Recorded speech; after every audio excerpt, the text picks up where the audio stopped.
Hey guys, it's Wonder from the Wonder of Nature, and I just want to talk a little bit today about my empath journey.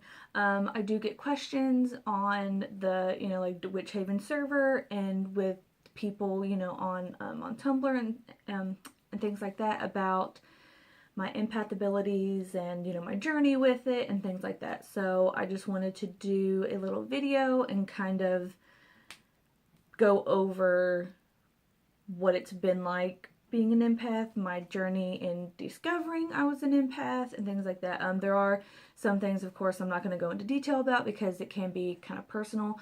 But I just wanted to give like a little breakdown of what happened. So I didn't know the term empath until I was probably in college when I was practicing with two of my friends.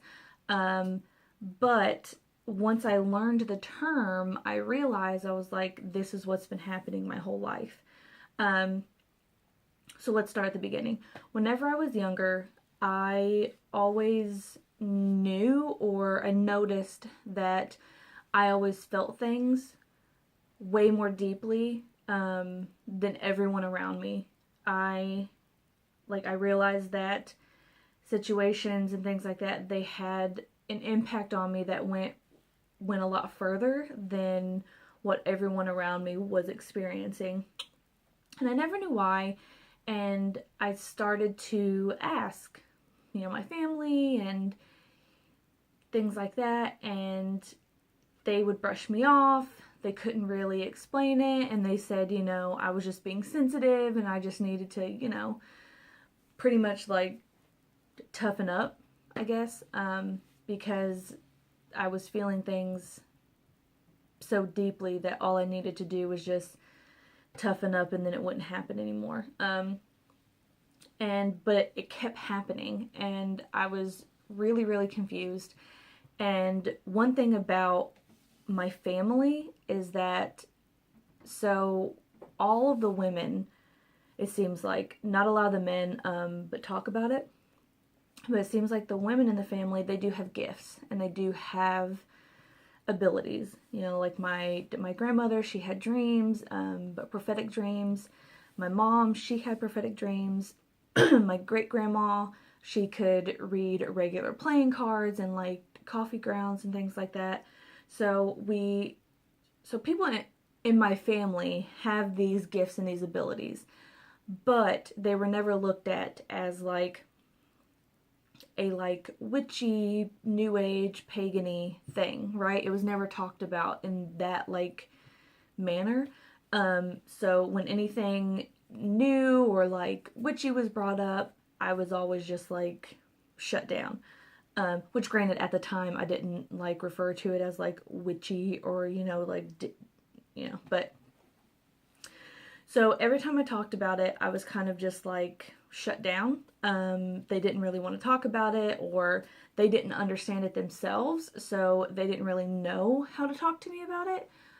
Which, looking back, I mean, I do wish that I had had someone that I could talk to, because not having my questions answered or just being blown off in general was very detrimental to me. Because I didn't understand this huge thing that was happening, and it seemed very huge, and it was. I didn't understand this huge thing that was happening to me, and because of that, I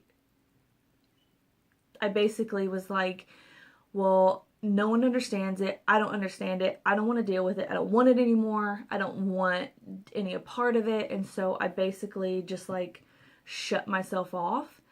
And when you're an empath and you don't understand exactly what you're doing and you don't fully understand the consequences of that, that was a very bad idea for me to do that, because I went from feeling all of the emotions to feeling nothing. And I was basically just like a robot, just, living day by day, And of course it didn't like turn off every single one of my emotions, and things would of course, like sneak through and, but for the most part I just turned everything off. And I refused to even like look at it. I shoved it to the back of my mind and I was like, I don't understand it. No one understands it. You know, I'm not even going to look at it anymore. Fast forward to college, and that's when I started practicing with two of my friends. One of them is Salt, who I talk about. And we all three kind of realized that we had these thoughts and these feelings, and you know, and we really wanted to like explore these things. And so we started to, and that's when I came across the term empath. And I immediately knew, I was like, this is what I am. This is what's been happening to me my whole life. This is why. And whenever you have something that you don't understand and you can't put a name to it, it's horrible. And it can have so many negative impacts on you when you're not able to name something, you know, because giving something a name is important, right? Even like if you're sick and you go to the doctor and you don't know like what's wrong with you and you're super confused and you just want to know so you can like move forward and like find your path, right, of like healing and medicine and what you need to do. As soon as you know the name, you know what you need to do, right? Well, I found the name, and it was a huge weight off of me, and I started to understand what had been happening to me, and I started to understand and comprehend what I needed to do. But because I had turned myself off for so long, it was so hard to like flip that switch back to on. It was like it had been like rusted on the off position, and it was so hard for me to flip that to the on. And I've worked really, really hard, and Salt, of course, has helped me. But it took me a long, long time to turn it back on and to be able to like regulate the flow of what, you know, what comes in. And even now I do have trouble with it. Like I can't go into like large groups of people, like concerts and things like that. I tend to avoid because of I have panic attacks, or I will just not like freak out, but I will not be able to handle the situation very well. And it is kind of hard with my husband, and my brother are in a heavy metal band together. So sometimes, you know, they have shows, and sometimes it's hard for me.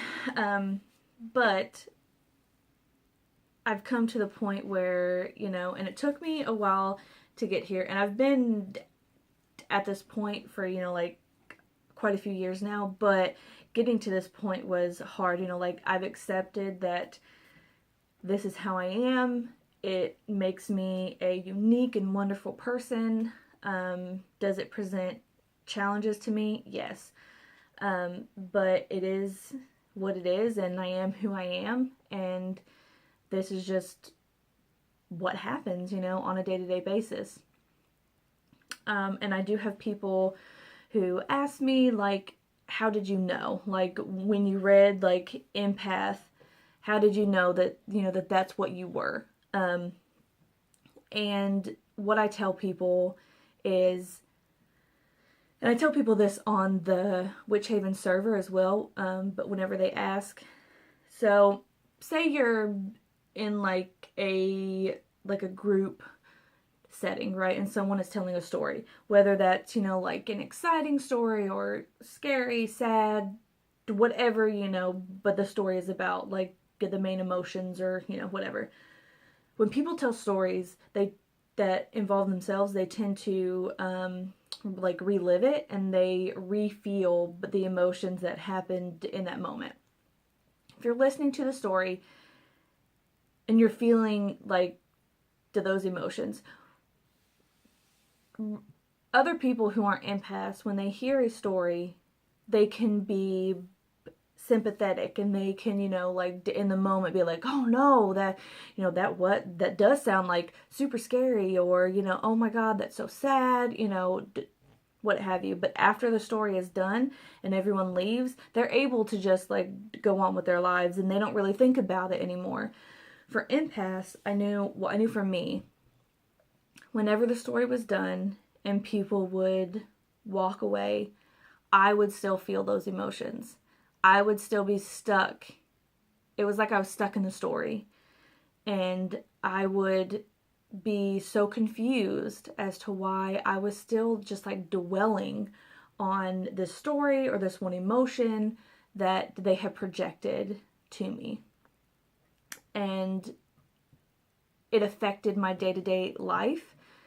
And it still happens now, but people around me who I'm around on a day-to-day basis, they affect my life, and they affect how my day goes. I have gotten better at putting up like shields and to keep things out, but of course, you know, sometimes things come through, because if someone is feeling an emotion so strongly, sorry, I'm very burpy today. If someone is feeling an emotion so strongly and they're projecting it so loudly, no amount of shield I have up is going to keep that out. And it's just something that I've learned to live with, and it's something that I've just come to accept. But I know now the signs that it's not me, it's actually someone around me. And it helps, but it's always going to be hard being an empath, especially if you're an empath and you're like a new empath and you've just recently realized your abilities and what you can do, and you're watching this video, I get it. It's super overwhelming. It's super confusing. You're always going to be questioning whether you're actually feeling this or if it's someone around you.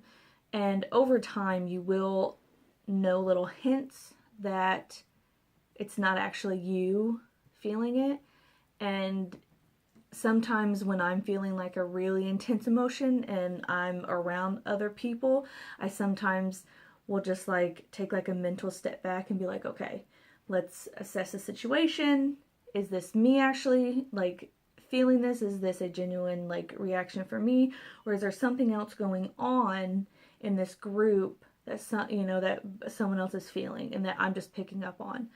And that helps, and it helps me to just kind of like distance myself and kind of like get awareness of what's going on. Being an empath it's a struggle. Sometimes I struggle daily, sometimes, with just dealing with the emotions, right? And there are different like types of empaths as well. There are like intuitive empaths, and like there's animal empaths, and but things like that. And I don't really I just say empath. I don't really think I have like a specific type, or like I haven't really researched that far into it. But I know for me, sometimes when I feel an emotion, I'll see a color. Colors are a very big thing for me. Like the colors and emotions are very, very linked. Sometimes if someone is feeling an emotion so strongly and they're projecting it so hard and it's attached to a thought, sometimes I get that thought. But it's just, being an empath it's a lot of work. And it's a lot of work on shielding yourself and protecting yourself, and knowing, like me, I don't watch the news, because especially with like other people, the news just makes me sad, and I don't really watch the news like at all, and that's probably not a good thing. I need to be up to date on the current topics, but and being an empath it's a lot. As my friend Salt will tell you, she doesn't understand how I can, feel all the feels and still function on a daily basis. But I've come to realize, and I've come to, like, I do love my ability. It does make me a good person, you know, for people to come talk to and things like that. But even with that, there is, you know, I do have boundaries, and I do have lines that I make sure that people don't cross, just for my protection. And if you are a new empath and you're just like realizing what's going on with you, you do want to make sure that you set up boundaries for people, because as an empath, you are going to attract people who are going to want to tell you all their problems and all their stresses, and because that's just, you know, the kind of the kind of person we are, is we attract people and we make them feel very comfortable with exposing themselves and telling their story. But you have to keep in mind that you, and this does sound very selfish, but in this aspect, it's okay to be selfish. You have to think of yourself. I know for me, I want to help people and I want to make them feel better, but back when I didn't have boundaries, it drained me. And I would be down, I would sleep for like 12, 13, 14 hours because I was just giving and giving and giving and giving. And you have to set those boundaries, and please do, because you have to protect yourself first and foremost, because if you are so exhausted, you're sleeping for 14 hours a day, you can't help people. And I know that that's what most empaths want to do, is they want to help people and they want to make them feel better, but you have to help yourself first. But yeah, that's a little bit about my empath journey. If you do have any questions, you can leave them below. Or if you're an empath and you're just starting out and you just want to chat about stuff, I'm here. You can find me on the Witch Haven server, or we can have, you know, like a little talk here in the comments. That's fine. However you want to do it. But yeah, I'm here if anyone wants to talk. I would love to hear like tips and tricks that other empaths have learned that works for them. Maybe I would like to try them out. But yeah, that's it for me today. Much love, blessings, and growth, and I will see you next time.